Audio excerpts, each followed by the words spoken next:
Hello, everyone, and welcome to episode 270th of Kouryer Podcast. And our today's guest is Mr. Valentin Levillain.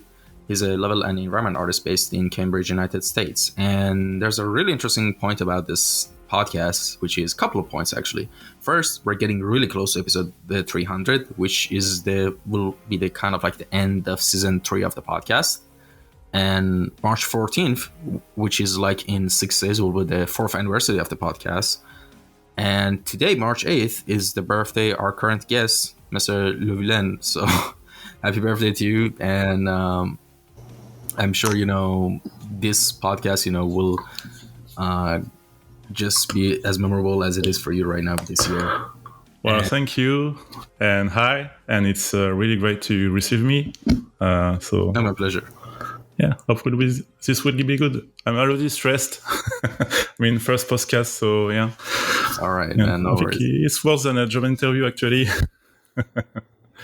Yeah, and of course, folks, in the captions you can find the link to his art station, which in the art station there's links to other stuff, like his Steam or stuff. We will talk about those later.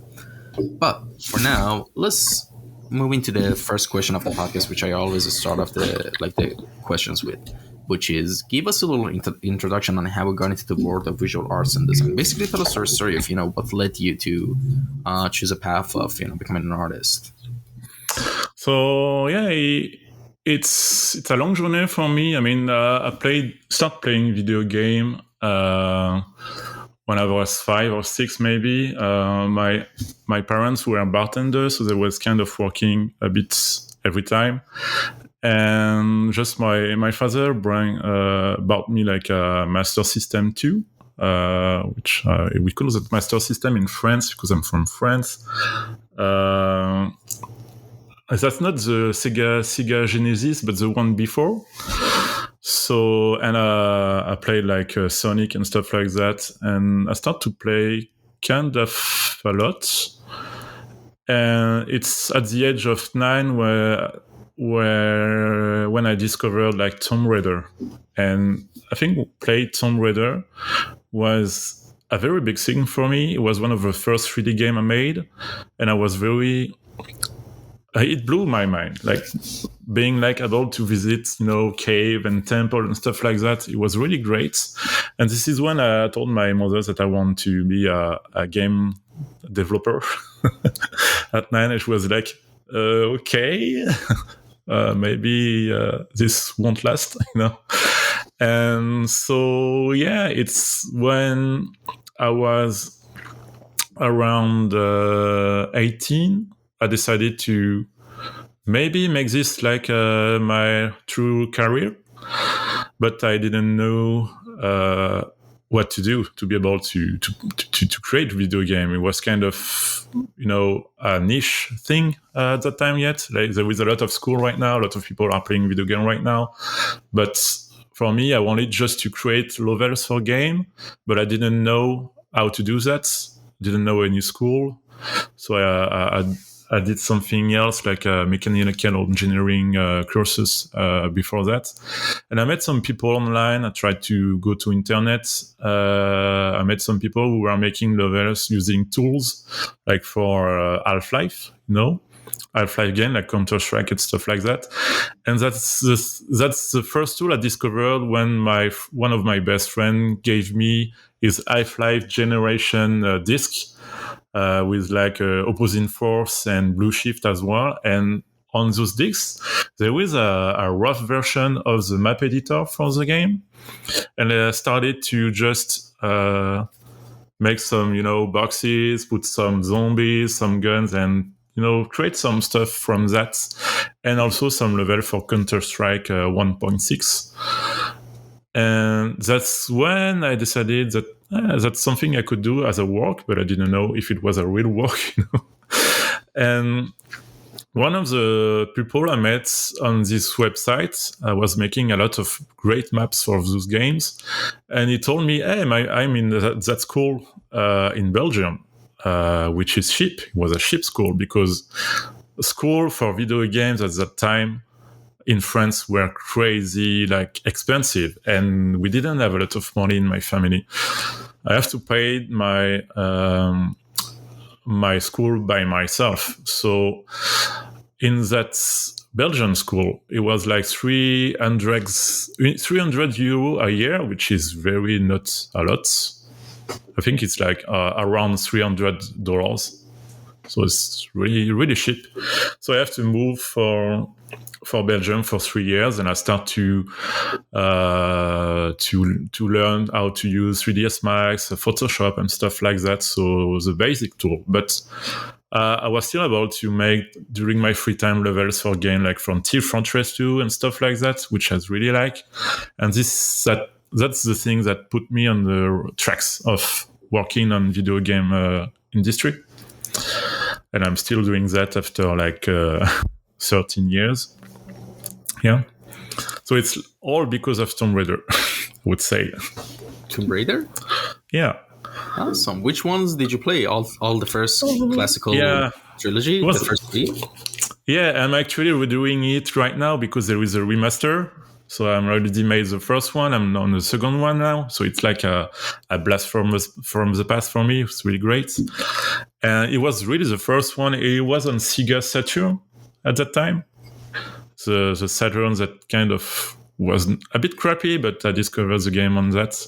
And after that, my mother just sold the Saturn to buy me a PlayStation 1. And she bought me like Tomb Raider 2 as well because she knew that I really love the first one. I was 10 at that time, yeah. That's interesting. By the way, did you buy the remakes from Steam or Epic? No, on Switch actually. Oh, wait. Yeah. Tomb Raider OG trilogy is now on Switch? Yeah, the first trilogy, yeah, it's on Switch. That's the 1, 2, 3 from 25 years ago. Yeah, I know. It's not like it's not the new one from Castle Dynamic. It's the one from Core Design, the original one. Yeah, I like the new ones are also nice, but I never connected with them. I don't know. It's just too bland for me. It's different, actually. Yeah. I like the first one, but I could completely dislike the Rise of the Tomb Raider, the one in Siberia. So I never played the last one yet. Maybe I should try, but I really disliked the Rise of the Tomb Raider. Yeah, it's like completely something new. I don't like it. Doesn't have the same vibe. No, it's clearly not the same games. For me. Yeah, and like actually, Tomb Raider 2 was one of my favorite games when I was a kid, and like I still clearly remember the levels, especially the first level. Like as a kid, I loved when video games put secret areas in the games, secret items, secret collectibles. I loved that shit. I would eat that up like I don't know, just it was amazing. Like I still have like the first 3, the original CDs from when I was a kid. But my laptop doesn't, have a CD driver, so I guess I need to. I have a bunch of CDs and DVDs that I need to buy those, USB CD drivers readers for. But like, I saw something. Actually, I wanted to buy the remakes from Steam, but I'm just saying this as a public service announcement to anyone who's also interested. But apparently, it got a lot of negative reviews on Steam, and they said that Steam got the inferior remake, and apparently the remake that's on Epic or some other platform is much better, like graphically and everything else. I saw about that, but there is no issue on Switch. I think there was not the same issue that I saw from whatever is Epic or Steam version. I wouldn't say that the remaster is always right. I don't think it's always right actually, in terms of lighting, for example. But I think it's still better than the original because it's fluid. It's 60 FPS. Even on Switch, I think maybe it's 30 on Switch. I don't know, but anyway, it's really great to be able to be in his bed and playing Tomb Raider is really great. Oh yeah, definitely. Like, have you tried the Steam Deck, by the way? No, because I don't play Switch often, so I think it will be like a waste of money for me. Oh yeah, that makes sense. But I like the principle. Which level are you right now on Tomb Raider 2? I'm in the second boat on Tomb Raider 2, and like the bridge, the last one, which I really like.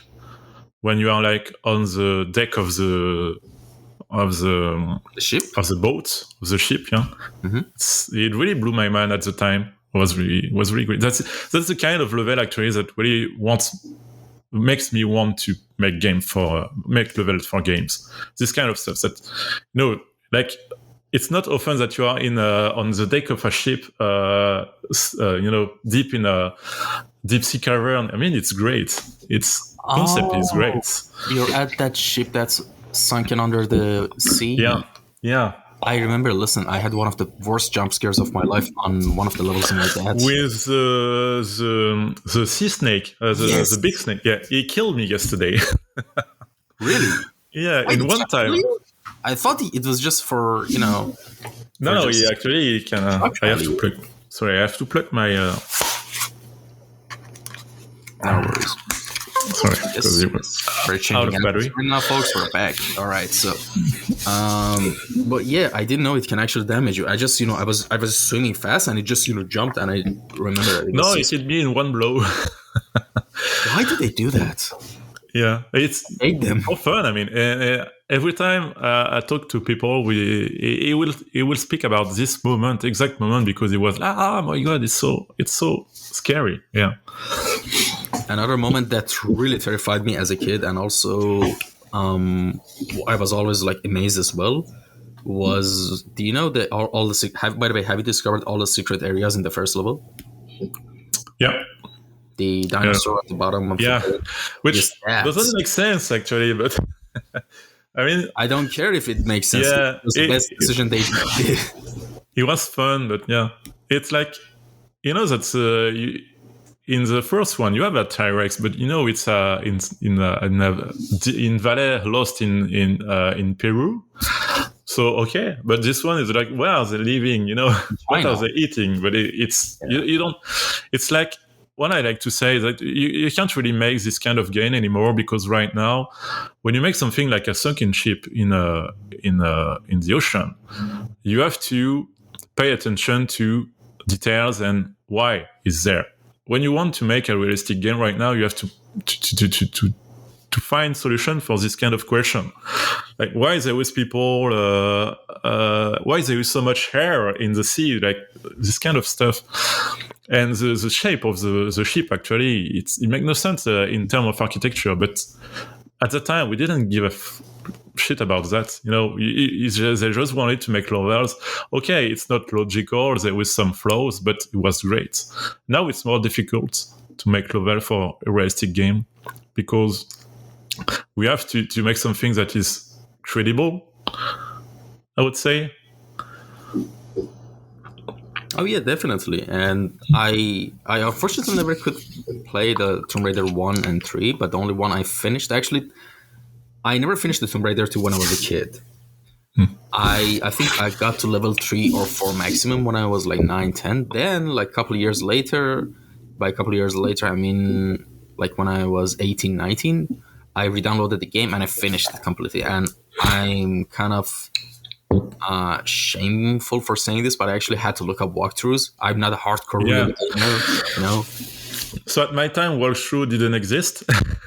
Yeah, so those magazines or other kids. I have a big magazine with all the solution, and it was very difficult. I remember I couldn't pass the first level of Tomb Raider 2 because it was very difficult.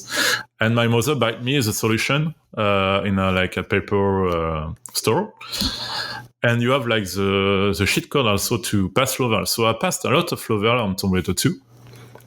And even the second ship, because they were too scary for me. I remember they were too scary. And it's later that I did made the game as a normal playthrough. But it's true, sometimes it's kind of, yesterday I found a key under a big box and I didn't remember it was there. I just find it just by luck. And I'm pretty sure when I was a kid, I searched hours for this key. I'm pretty sure of that. And I mean, we could call that today like bad game design, because you don't want people to look at solution to play your game. But at the time, this game was really difficult and you kind of have to. So yeah. Speaking of that, it reminded me of something. When I was, I think, 12, was the first time I think I played Fallout New Vegas, which is actually my favorite game of all time. And I remember, have you played that game, by the way? No. And the thing is, there's basically like a mountaintop radio station in that game, Black Mountain. And in order to get to the highest, like, office level room, you had to find a key to it. And in order to actually find a key for it, you need to actually go into terminals and read the diaries. And it gave you clue to where it is, right? And it basically was game's way of rewarding the player for, exploring, actually, for actually getting invested in the world. But my 12-year-old dumbass just, randomly got outside and just, I used to loot everything. I was a hoarder, so I was, checking everywhere. And I find a pile of rock that was intractable under the stairs outside. And I did it, and there was a key. And I didn't even read the terminal, And I think but it's that's great. Yeah, it's not bad design, in my opinion, I think. That's not bad design for this one. No, because you have a clue anyway to where the key is. And if you have like the ones that want to look everywhere, you are rewarded by that. I think it's great to have the possibility to find it in your way. But what I would tell by Tomb Raider is that the key,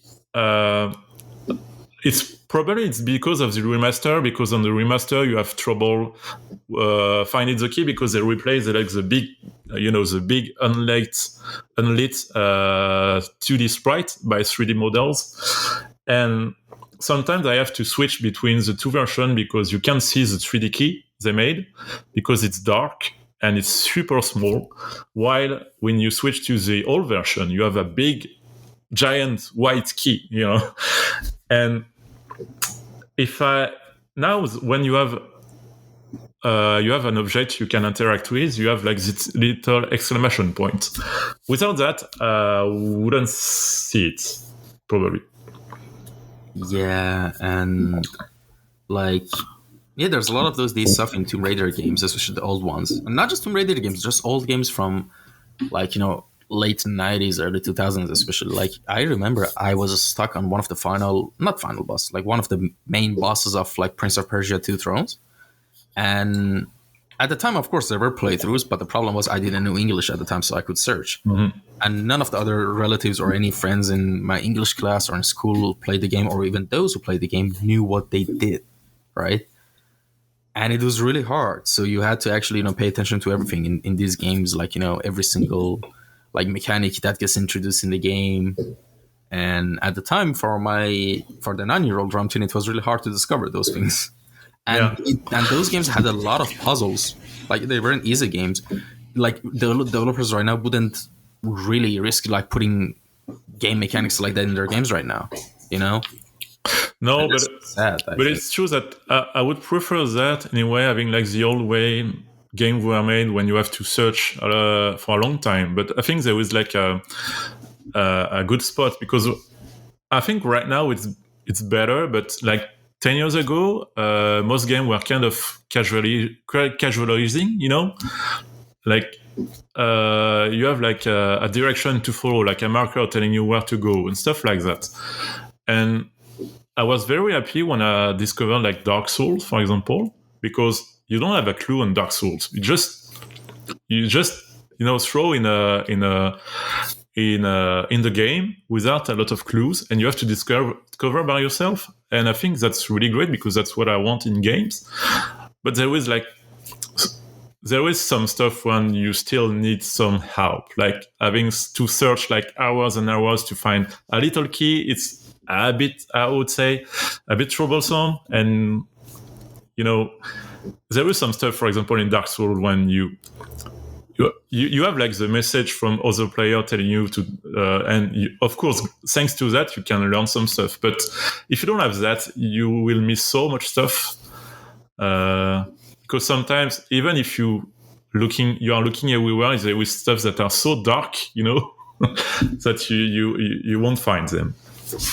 I think there is a sweet spot to find, because I don't want when it's all casual and you just put your brain aside and just play the game. You have to think about it a little bit. It's great. The most recent modern game that I've seen done this perfectly, in my opinion, which is actually in my top 10 single player games of all time, was 2021 Guardians of the Galaxy game. I think Really? Yeah. by Eidos Montreal. I know their previous title was a Marvel game that's really bombed and it was really terrible. And because of that, people really didn't pay attention to their next game, which was Guardians of the Galaxy. But Guardians of the Galaxy, honestly, is one of the best single player games I've played. Like, it was made with love. That's all I can say, you know? And it had the perfect things from the games from the past that they just mentioned, but they also had the good things from the games today. I Like, should take a look then. you have to, it's like a really fun movie, but they actually play the character, which is more awesome. But there's only one criticism, if I have to be honest, it's not a perfect game. There's just one criticism I have. The gameplay, the fighting could get a little bit stale. A little bit, not a lot. Like, the gameplay is fun, even the fights are fun, but after a while, it gets a little bit repetitive, the mechanics. But all in all, amazing writing, amazing acting, amazing art, more than anything else. Amazing art direction. Like, the game is just, like, as I said, it's made with love. And for every single little detail and thing they do, they added voice lines to the characters. Like for every, like, it's just, like, I can't tell you, like, you know, like this. You have to experience it for yourself. You know? Okay, I'll take a look. Yeah. And speaking of, you know, level art and just art and stuff like that, you kind of mentioned briefly, you know, about your story of, you know, how you became an artist. But, you know, what? And in the introduction, I mentioned you're a level and environment artist. But now I want to know. Tell us about your experience from the start of you being a level and environment artist from the start of it till now. Like, you know, why did you choose this path? Why and how has the journey been? You know. So I think the path came like automatically because I was using tools to make levels, and at the time it was the easiest path because you don't have like to create textures and models and stuff like that. You just do the levels, and I kind of like that in a way. And I'm coming from the modding community, so basically you are adding some new stuff to games already existing. I made a few levels for Team Fortress 2, for example, and I consider myself like not very. I mean, I'm in the family of environmentalists, but I consider myself level artist because I'm working mostly exclusively on levels, and I can like. If I was asked to do just only like props and textures for a video game, not only I won't be the best sketch for that, but I would be pretty sad as well. I mean, I like being in a level, test your level, and being able to build something because like having a good level really it gives emotion to player. Like for when I talk about the second chip of Tomb Raider 2, it really blew my mind, and it gives me something like when you are like you know, when you are deep in the ocean, when you have like tons of water above you. I mean, of course, it's the game. You have to be, you know, in the game to refill that, but that's the kind of stuff I wanted to make, and so. What could I say after that? I mean, my first job was like I was working at Ubisoft on the game Ghost Recon Future Soldier, and my first task was just making props and textures, which I think it was great for our first job. It was a great position for our first job. It was a big AAA, so yeah. But I knew that I didn't want to just make that. What I like also is building the first part of level when you are just using gray blocks to, you know, find the good scale, the good shape, the good like length of the level, to have like some good view. If you already have something great with just gray cubes and shapes and, you know, lighting, you are in a good position. You know, I like to do that, and just people doing like props and textures don't do that.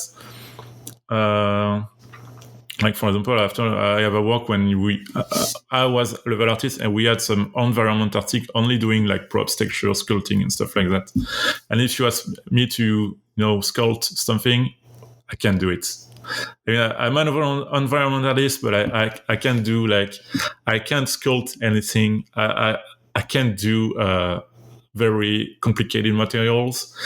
I'm in 3D modelization, I'm more about architecture and building and stuff like that, but don't ask me to make rocks, trees, or, even complicated props like, cars and planes and stuff like that. I can't do that. I mean, there is people better than me for that. But for me, working in level is something apart.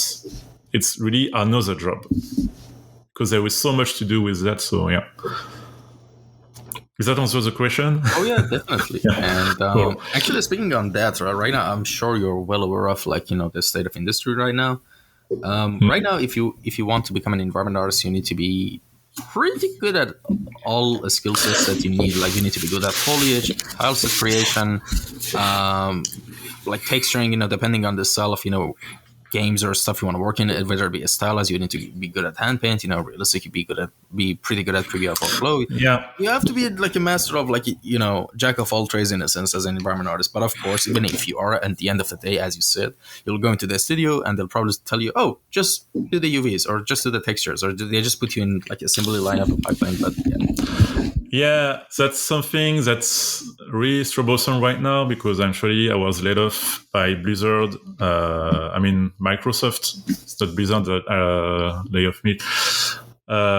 During in last month, a lot of people left, were laid off from Blizzard. I was one of them.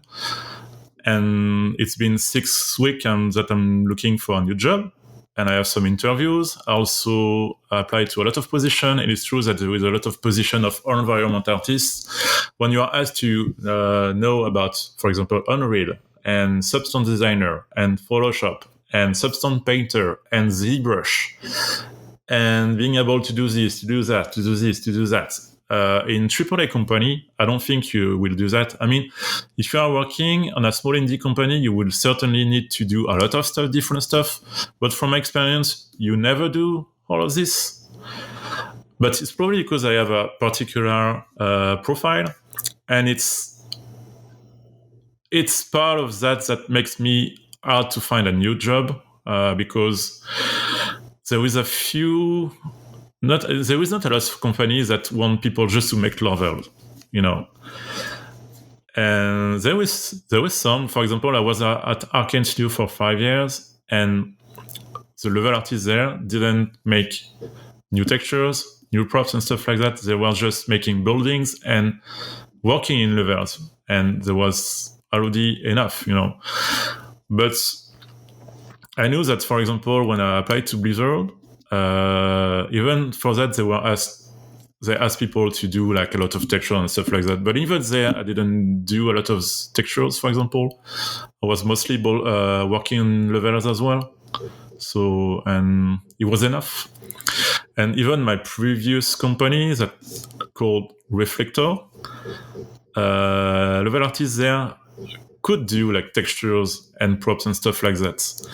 But with my planning and what I have to do, I didn't have time to do that. I had enough full hands with just making the level. Oh yeah. So I would say, even if in the job description you are asked to learn to know all those stuff, all those tools, and I don't think you could still apply because I don't think that you will do that.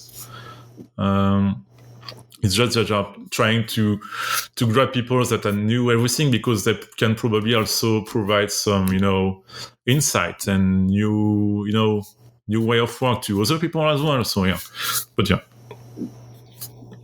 All right, and I assume you're more of a level artist than an environment artist. Like, which one is your stronger suit in your opinion? It's level artist. Yeah. All right, and I have to work on level.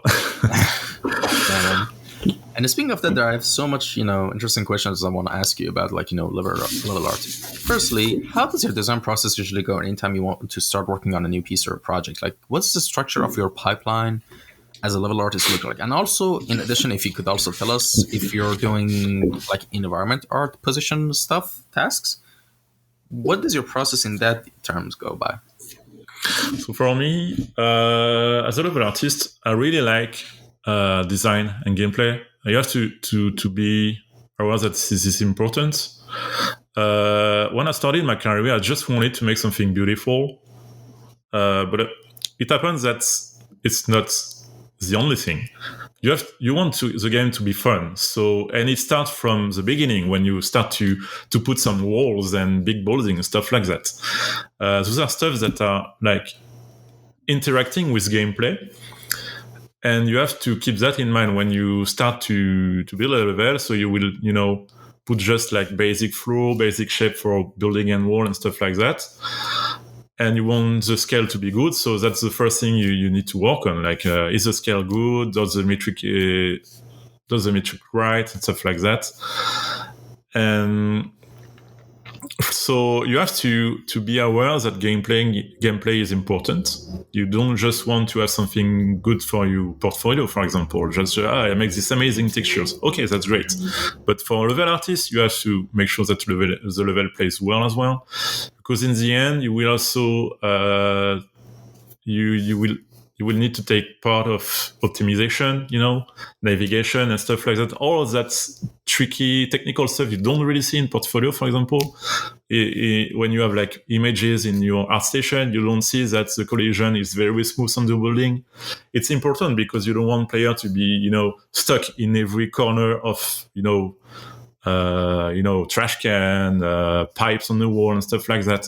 That's something you don't see in a portfolio, but that's very important. So as a level artist, you will also pay attention to that. You have to put collision to smooth everything. You have to pay attention to performances when you want stuff to be drawn and or not, stuff like that. It's important. It's very important. And you're also doing the storytelling. You put like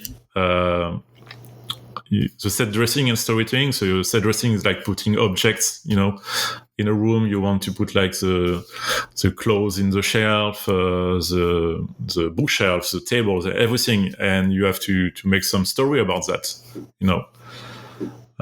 When you come in your room, are people who are just dining when you come and stuff like that? So it's important as well. And so it was what was the question already? Just about the design process, the structure of your pipeline in terms of so you start like big blocks, big blocks and big stuff, and you iterate, and you test as soon as you can. Basically, when you are a level artist, you will have a level designer working with you, so that will set up the objective and what he wants, what kind of building he wants, what kind of any he wants. You just provide him some space for all of that. So you will start by just doing big shapes and stuff, so he can place his objective and stuff like that. And after that, you iterate. If it's good, we can keep that. Is it bad? We can change. And having so little detail will sorry. No worries, take your time. So you start the process really early when you don't have too much detail, because if you have to change a lot of stuff because the gameplay is not great, for example, if you have a lot of detail already in your maps, that's a lot of stuff you will probably lose or change, or it's a loss of time. So you iterate after that. When you are sure the gameplay is great, you iterate and you start to shape the building a little bit more, give purpose to the space. For example, when you are rooms, you put like the main furniture. Like, this is a bedroom, I will just put a cube that will resemble the shape of a bed and some shelves. And if you are in a dining room, I will just put a cube for the table and stuff like that. So after that, you can still navigate and understand the space. And when everything starts to shape off, you can start to work on the kits of your building, for example.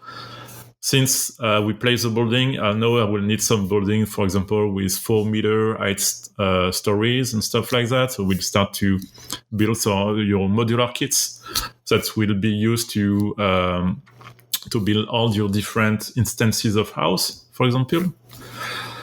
And after that iteration, when this part of building the level is validated, you will start to add the detail and the storytelling, like I said before.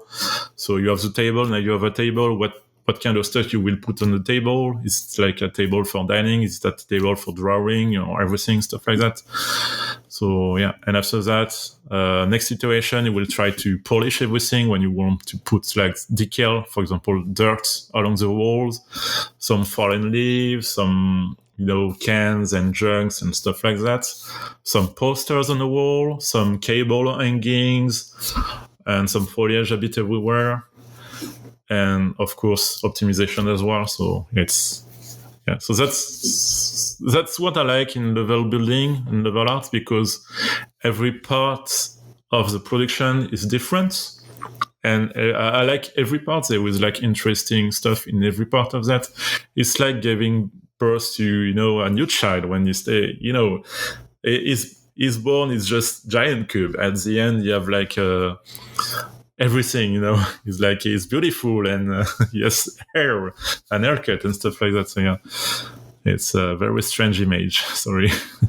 No worries. And all right, so here's the next question I want to ask you. Like, the next, segment of the podcast, which is, your kind of, your portfolio is like a mix of both environment art and level art. So the next question I'm asking is for both positions, both environment and level, based on your experience.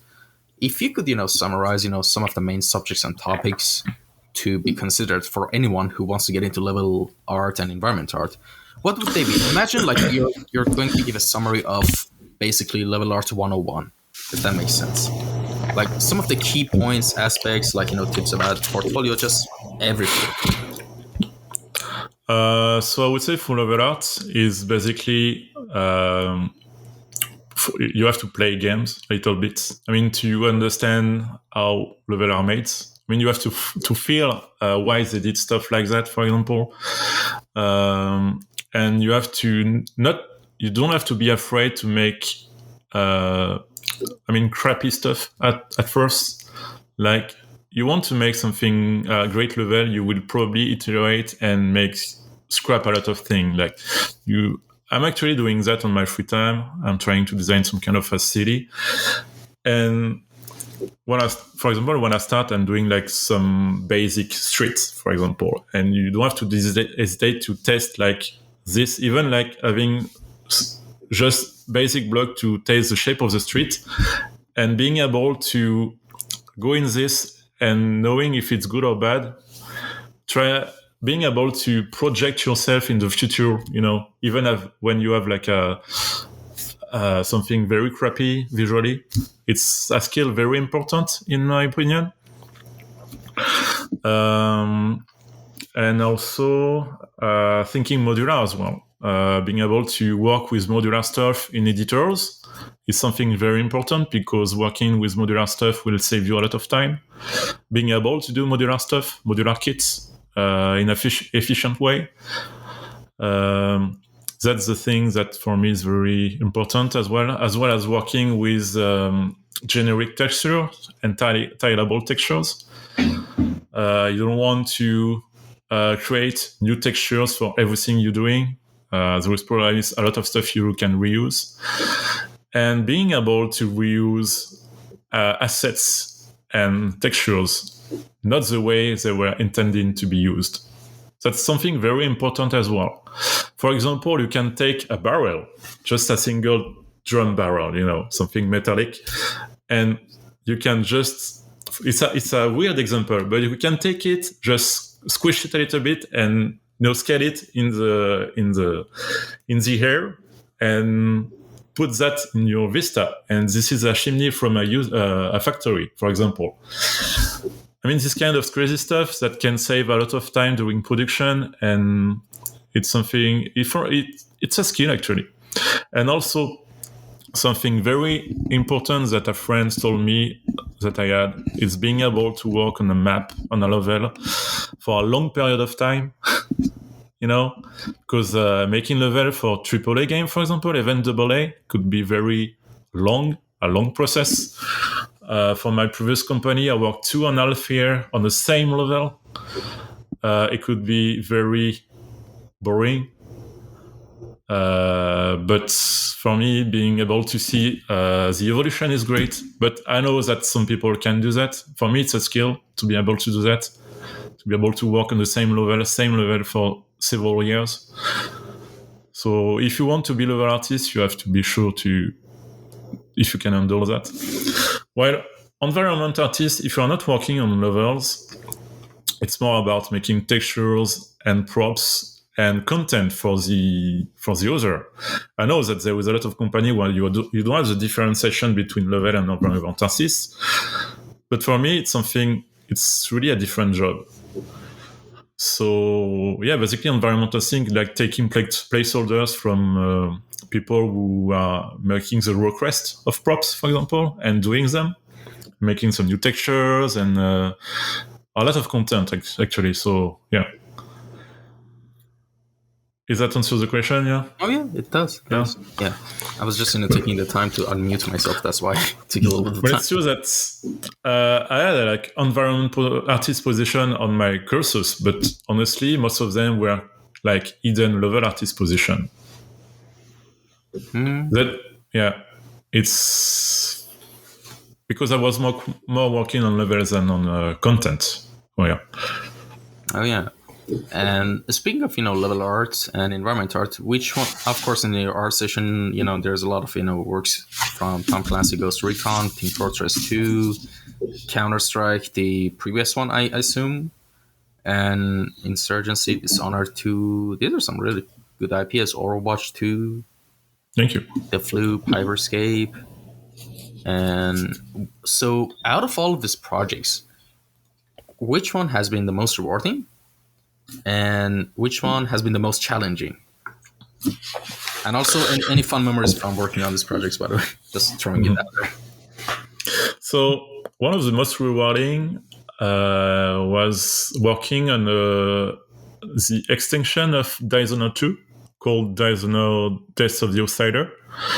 So, Dishonored 2, I don't want to be too much into details because I don't want to, speak about the production. I don't know if I can do that, but I can tell it was a bit tricky because we were building the engine at the same time. So for a long time, for example, we didn't have lighting, and it was kind of complicated to build level without lighting. But what was good with the extension is that the engine was there and all the content was there, so we just had to build some new level for the game. And it was like an 8-month process. And the level designer who I was working with, she was great. We had a great binôme together, and we were able to build what we wanted. It was a bank robbery, and it was very smooth and very rewarding because it was fast and working well in the end.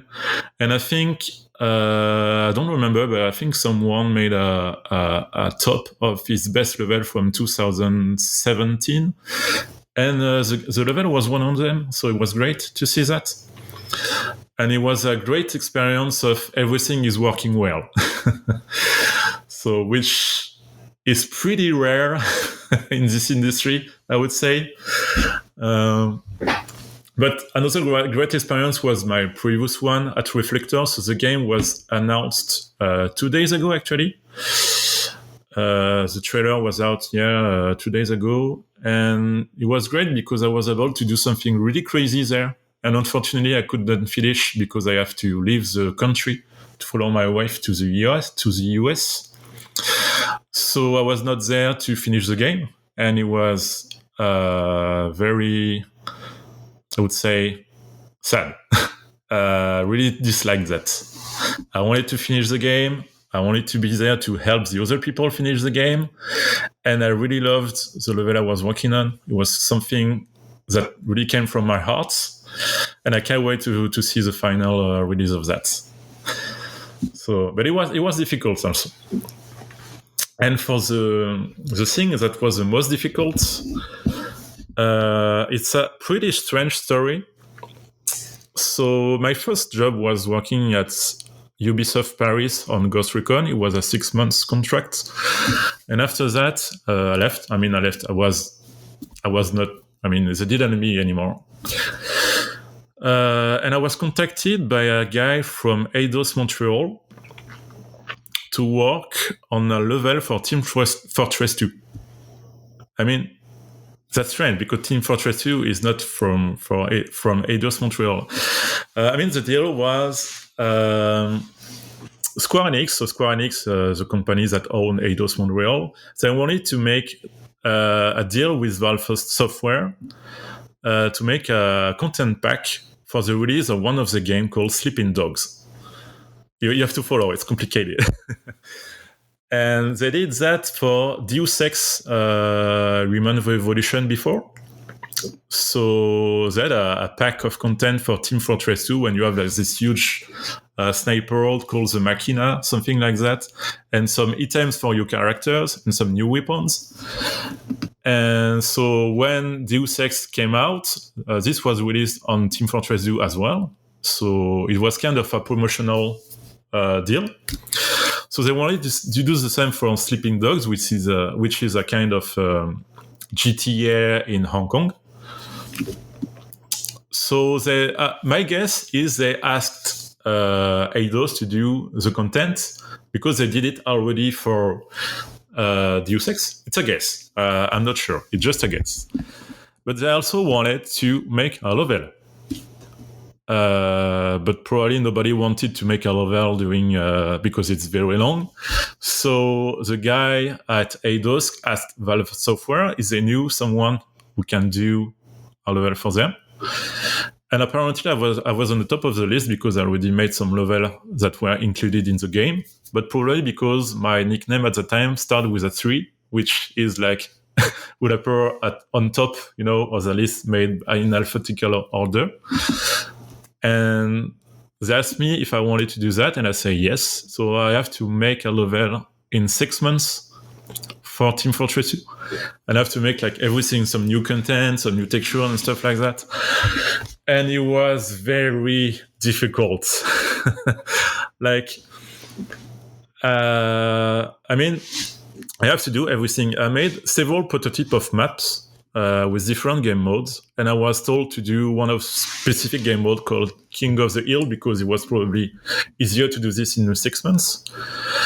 And I made 10, 20 different prototypes, and I had to send them to Valve, and they would look at them, and I had some feedback, and I have 9 hours of jet lag between. I was in France between this in Seattle. It was 9 hours, so communication was not great. And I also needed to be sure that the game would looks like Sleeping Dogs as well, even if it was feeling the art style of Team Fortress 2. So I was also talking with the guy at Eidos. So it was a lot of different person with different timeline. It was my first work remote at home. So I was young and it was hard to focus myself into working 8 or 9 hours in the day. Sometimes I was just wanted to play and do other stuff, So it happens that for the 2 last months, I worked crazy until late in the night because I wanted to finish on time, because on my contract, it was clear that if the level was not meeting the expectation for Valve, the quality expectation, they would not release it, and I would maybe not be paid. so it was crazy. And I was living with some people. We were I don't know the name, the word, when you are living with other people in the same house. Incubator? Roommate? No, roommate. Yeah.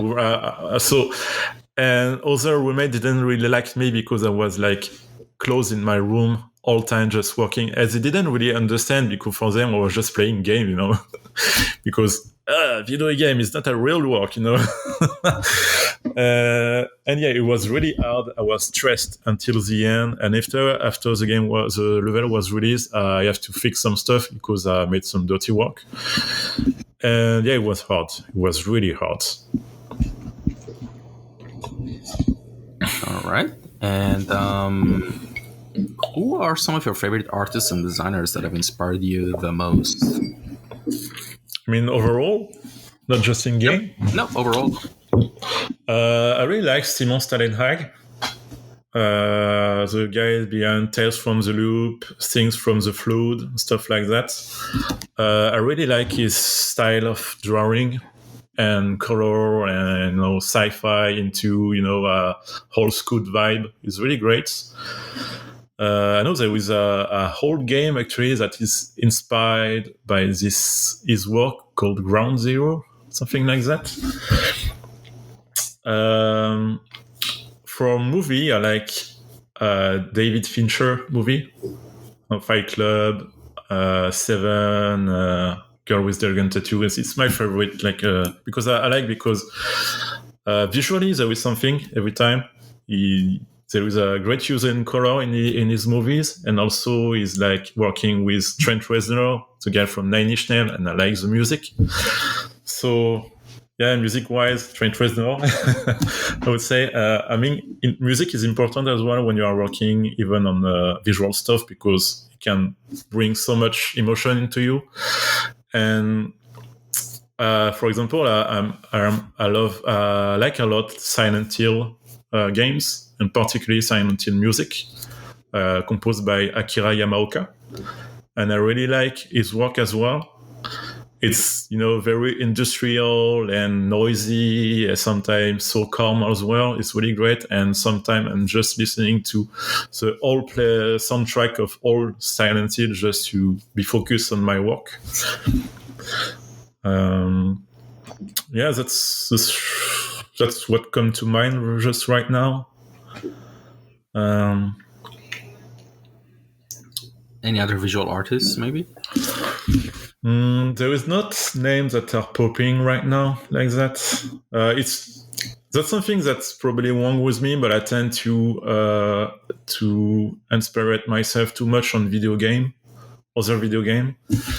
I don't have a lot of time, watching a lot of movies and stuff like that. I have to say I'm pretty kind of addicted to video games. So even if I took kids when the kids are asleep, trying to play a little bit, and I don't have a lot of time watching movies and stuff like that, but I tend to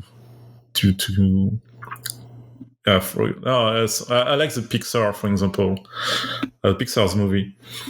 I think they are great, and I really like the story every time, and particularly Soul, which music was made by Trent Reznor and Atticus Ross, so yeah, that was a part of it. But I mean, even the theme of this movie was really great. It was so beautiful, and I cried so much at the end. I don't know, it just hits the spot. Pixar's movies are great. They are really great. All right.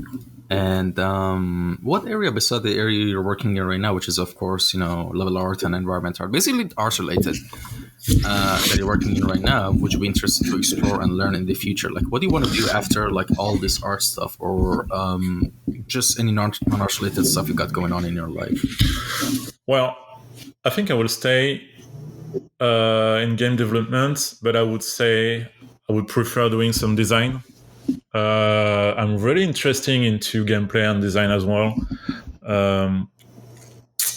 One of my dreams would be to make my own game, and I don't think I would be like environmental artist to this game. I would probably be a game director or designer, because I like telling story as well, and I would like to tell my own story.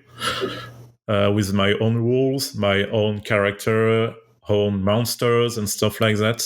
And I have a pretty great. I think for me, I have a decent idea, and I would like to push him later on. I don't know if it's easier to create your own company. It's like it's a big gamble, but I would like to do that one day. But a part of that, it will be sound as well. I really love music and sound, and environment sound in game as well is very interesting.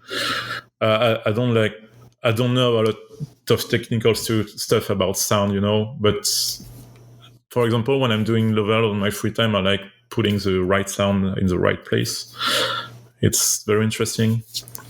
Yeah. All right. But yeah, design. I want to design my stuff. Yeah. And by the way, what games are you right now currently playing consistently? So I have really an addiction into competitive games. And I'm trying to restrain that a lot.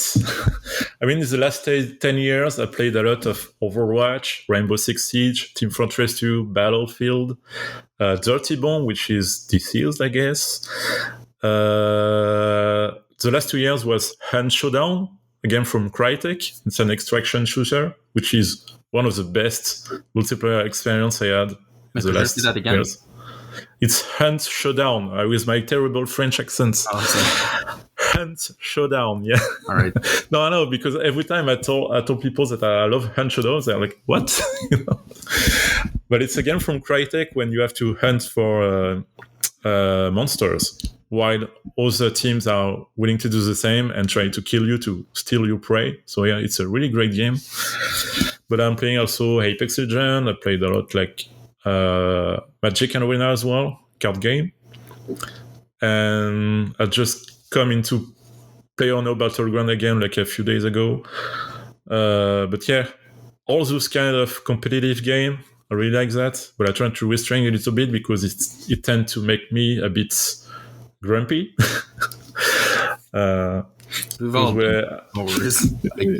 It's just because online games. I don't have a lot of time to play.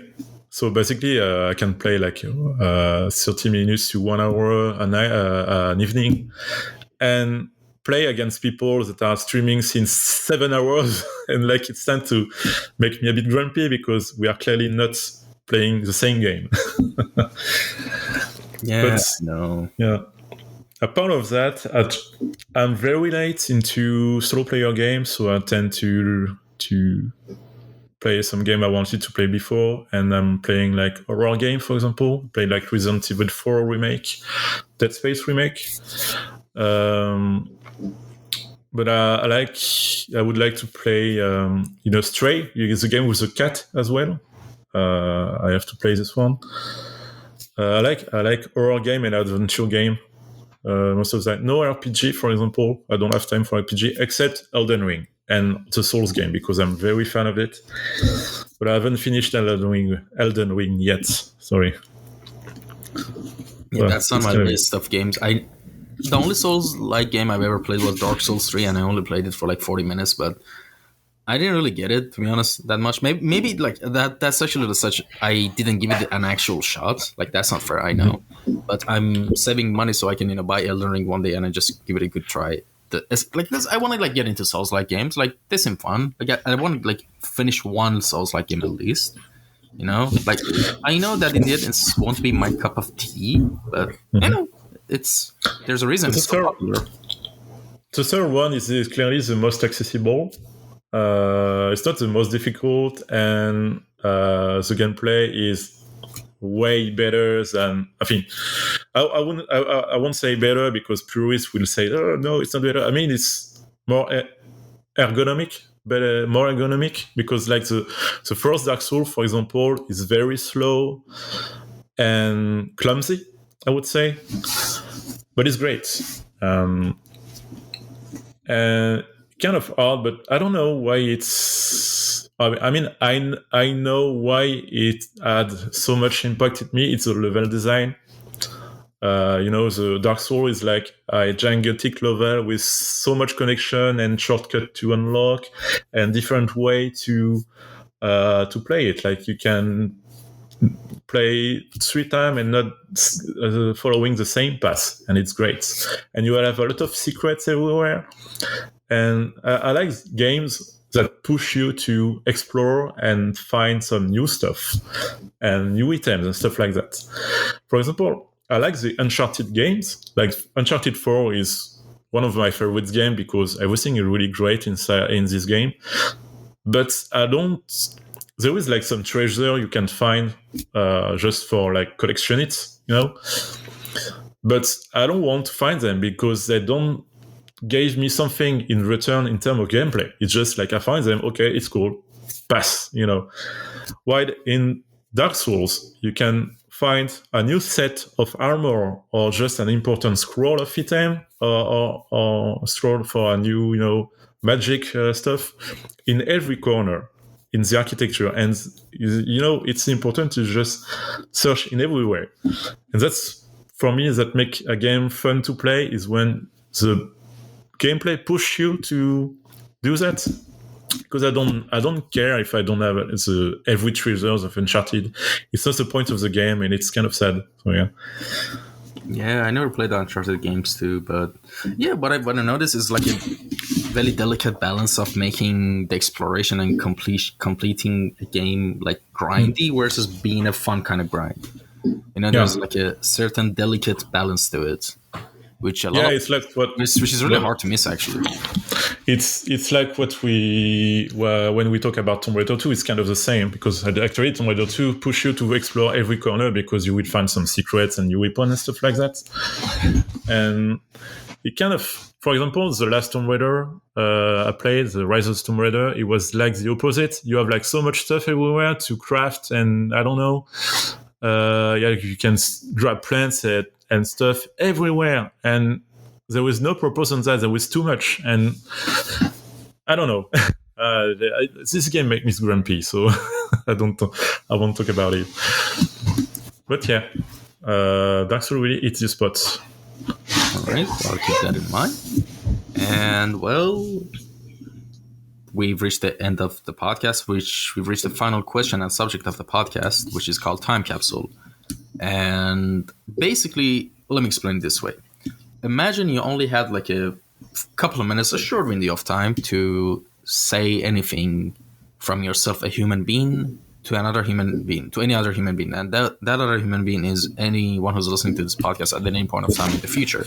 And of course, but what I would urge you to tell us is that and actually this is kind of funny. It's kind of interesting.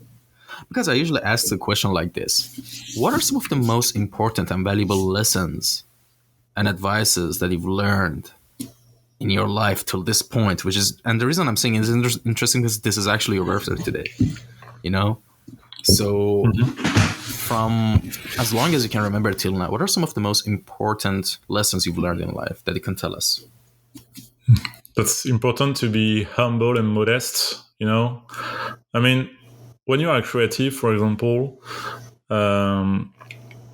there is so much people, that are better than you, as a human being and as an artist, and you will try to compare to them in some way, trying to be like a better person. And I don't like when people are coming and are like, I'm the shit, I'm the best one. I'm, people, hey, look, I'm, people that are like dicks, I would say. I don't know how to explain that. Yeah, sorry. Just I try to put my mind in English. It's kind of hard, but All right, if I may help you right now, I think the point you're trying to paint for us right now is that don't let it get to your head. If you get a position or you're like super good at something, try to be a good, like, humble person. Yeah, exactly. Because anyway, there is always someone. You will be always someone better than you, and not bragging about it, And I don't care that you are the most successful person in life and you are able to buy a fast car when at 20. I don't care. It's good for you.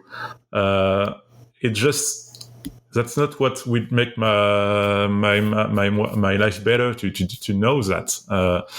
And anyway, I don't know. Just being modest, tolerant, and humble with other people. Trying. It's terrible. I'm terrible at explaining that, but yeah, it would be that. I mean, don't be a dick. Be tolerant. Yeah, that's terrible, right? Yeah, like very basic thing, but it's so true. Like because it's not just an I've seen this in every field, by the way. Like that I've been that there is someone who's got into a certain level of success, but they're such an arrogant asshole, Yeah, and that's terrible. they're very famous in their fields. They're very successful, but they're such arrogant assholes. Like this zero humility. And you mentioned something that there's always someone better than you. But to me, that's not the point. Even let's say you're the best at something. Why do you have to be like that? You know, that's not very inviting. Yeah, exactly. Or you can be like good and just share your wisdom and your insight and stuff like that, and make everyone better. It's I don't want to go into too much politics as well, but It's fine. that's something you can reflect into politics as well. Like for example, big company trying to make as much money as they can, but it's not very useful. And it's kind of the same reflected as a unique person. This guy, because I knew some people that are like, "Hey, look, I'm working from my swimming pool, and you," and this guy was terrible. Was terrible. So I won't go too much into detail because people who know me would probably know from who I'm talking about. But yeah, it's not because you are working from a swimming pool that makes you better. Actually, your work is shit. you know, it's like because I don't know. It's a weird feeling, but I don't like when people are just too arrogant and bragging about everything. It's yeah, it doesn't serve a purpose. It's the same for big company, like big companies saying, "Yeah, we make profits," and laying off people after that. It's like, yeah, no. It's like you are doing a lot of money, but your people that makes you earn that money, they are not having enough money. That's kind of strange. So yeah, it's that's complex of superiority. I would say that's something very terrible. Yeah. Yeah.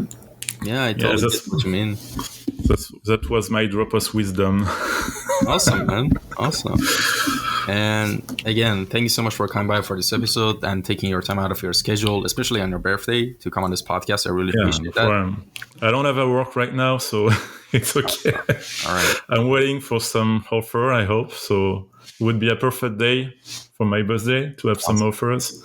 Made some interview a few weeks ago, so I'm waiting for that. Oh, awesome. Finger crossed. Today as well. And actually, I also got the news that I got the admission to the university I applied for. So like 20 minutes before I got on this call. So I'm kind of like in a good mood as well. That's great. So yeah, hopefully. That's great to hear. No, thanks, man.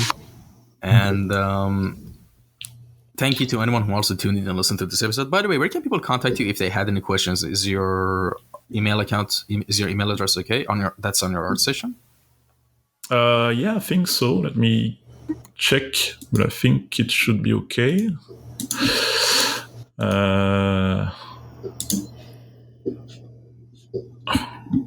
Yeah, wait, where is it? It should be great. Yeah, it should be great. All right, awesome. So there you have it, folks. As always, if you have any comments, suggestions, or anything, leave them down in the comment section down below. And with that being said, everyone, take care, stay safe. And by the way, today was 8th of March. Right now, just want to let you know the date. I usually tell out the date of the recording, because I usually don't upload them, that soon, especially like now, because I have recorded so many podcasts. So when I edit all of them, it's going to be a while till I actually upload this episode. But regardless, everyone, take care, stay safe. Till next episode. Bye-bye. Thank you. Bye.